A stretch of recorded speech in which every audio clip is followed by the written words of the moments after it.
আজকে দীর্ঘদিন যাবৎ ফ্লাইট এক্সপার্টের সাথে কাজ করছি B2B-তেই, এবং তাদের সাথে আমরা খুবই পুরনো, দীর্ঘদিন যাবৎ তাদের সাথে আমরা কাজ করছি, এবং এই পর্যন্ত তাদের প্রত্যেকটা সার্ভিসে আমাদের কাছে ভালো ছিল। আনফর্চুনেটলি কি হয়েছে আমরা আজকে সকাল থেকে কিছুই জানি না, বিভিন্ন মাধ্যম থেকে বিভিন্ন বিষয় শুনছি। আমাদের অফিস মতিঝিলেই ভুইয়া মেনশনে। তো এই স্ক্যামটা শোনার পর থেকে আমরা দ্রুত এখানে চলে আসি।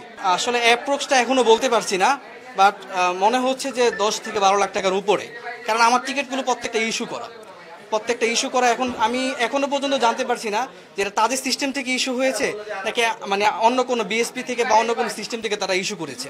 আমরা চেষ্টা করছি, অলরেডি কয়েকটা টিকিট আমি তাদের সাথে কথাও বলেছি, তো ওগুলো পেয়েছি যে তাদের সিস্টেম থেকে, বাট আরও টিকিট আমি এখনো ফাইন্ড আউটের উপর আছে। বান্ডেল থাকলে প্রতি সেনমানিতে টাকা বাঁচবে। বিকাশ সেনমানি বান্ডেল কিনে জিতুন প্রতি লেনদেনে। দুপুর 12টার পর থেকে আমরা এর পূর্ব থেকেই ফ্ল্যাগ স্পটের থেকে অনেকদিন কাজ করে যাচ্ছি।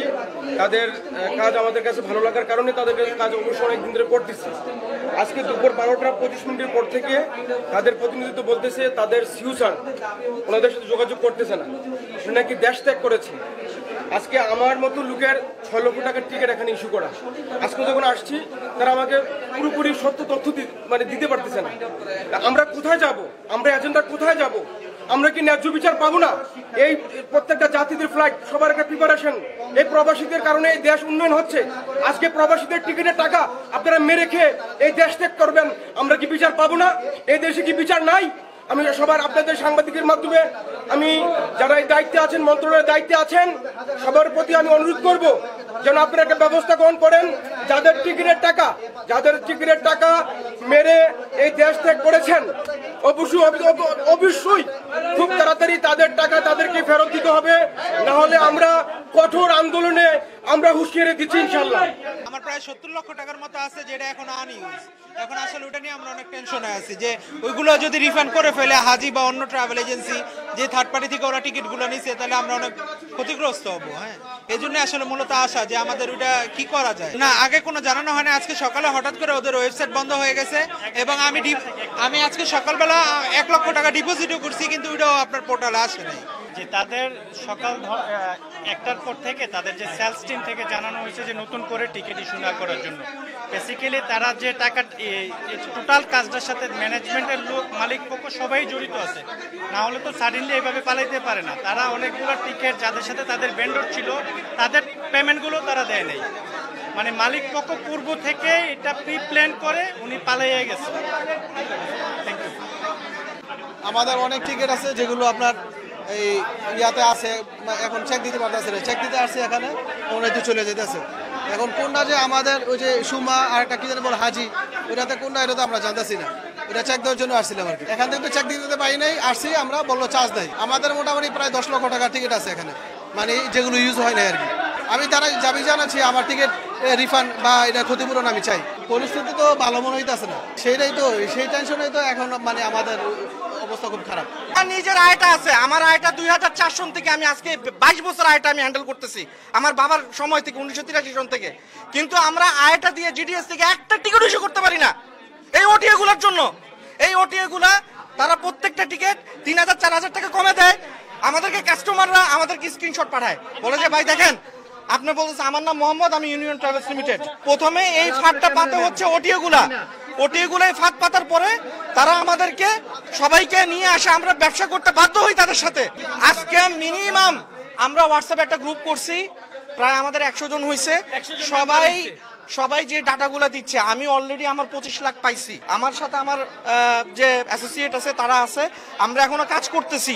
কোন কোন টিকিটগুলোর কত দাম এটাও তো ভাই জানি না, এটা তো অফিসে গিয়ে কাজ করতে হবে। অলরেডি 25 লাখ টাকার হিসাব পাইছি। এইটা 40 50 60 কোথায় যাবে এটা আমি জানি না।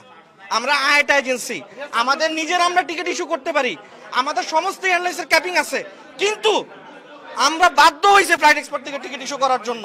যে সায়েম যে ফ্লাইট এক্সপার্টের যে মালিক, সে হচ্ছে আমাদের রশিদ শাহ সম্রাট, ওনার ছেলে। ওনারা অনেক পুরাতন এজেন্সি মক্কা ট্রাভেলস, ওনারা এই ট্রেডে অনেক দিন ধরে আছেন। এখন তারা চলে গেছে গতকালকে রাত্রে, আমি যতটুকু জানি। কিন্তু স্ক্যামের পিছনে তো শুধুমাত্র ফ্লাইট এক্সপার্ট নিজে একা করে নাই, যে এজেন্সিগুলা, যে মাদার এজেন্সিগুলা, যে মাদার আইটাগুলা 11% 12% তাদেরকে টিকিট দিছে, তারা কি এটার সাথে জড়িত না? তারা বারবার এই কাজটা করছে, তারা হালটিপের সাথে করছে, তারা বিডি টিকিট 24 এর সাথে করছে, কয়েকটা এজেন্সি তারাই বিভিন্ন ওটিএ কে টিকিট দেয়, ওটিএ গুলা চলে যায়, আমরা টাকা মারা খাই, কিন্তু তাদের কিন্তু কিচ্ছু হয় না, মাদার এজেন্সির কিছু হয় না। 7% কমিশনের কমে কোনো ওটিএ যদি সামনে থেকে টিকিট দেয় তাহলে এটা সম্পূর্ণ দায় দায়িত্ব আমাদের আটাবেন নিতে হবে, সম্পূর্ণ দায় দায়িত্ব আমাদের মন্ত্রণালয় নিতে হবে। আমার মনে হয় না বলে কি, আমি 100% শিওর এটা হবে না। আমার এখন ফ্ল্যাট বেচতে হবে, আমার এখন জমি বিক্রি করতে হবে, আমি তো পালাইতে পারবো না বাইরে। ভাই আমারই তো 30 লাখ, আমরা তো এখন আপনি যদি এইখানে যারা যারা আজকে উপস্থিত হয়েছে তাদের হচ্ছে প্রায় 100 কোটির উপরে পার হয়ে গেছে।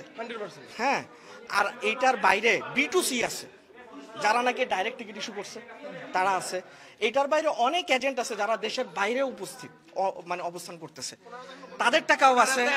হ্যাঁ, এবং ফ্লাইট এক্সপার্ট তারা বিভিন্ন প্রবাসীর কাছে টিকিট বিক্রি করে, যেমন ধরেন কাতারে, সৌদিতে। আমি নিজে কাতারে ছিলাম অনেকদিন, আমি ওইখানে যখন ফেসবুক চালু ওইখানে দেখি যে ফ্লাইট এক্সপার্টের অ্যাড, এবং ওইখানে অনেক প্রবাসী আমাকে দেখাইছে যে ভাই দেখেন আমি আপনার থেকে কম দামে টিকিট ইস্যু করছি, বাংলাদেশে টাকা দিচ্ছি। তো তাহলে ওরা তো এখনো আসে নাই, আমরা তো শুধু এজেন্টরা আসছি, এবং আমরা এখন অলরেডি 100+ অলরেডি আরো তো ছিল, বাট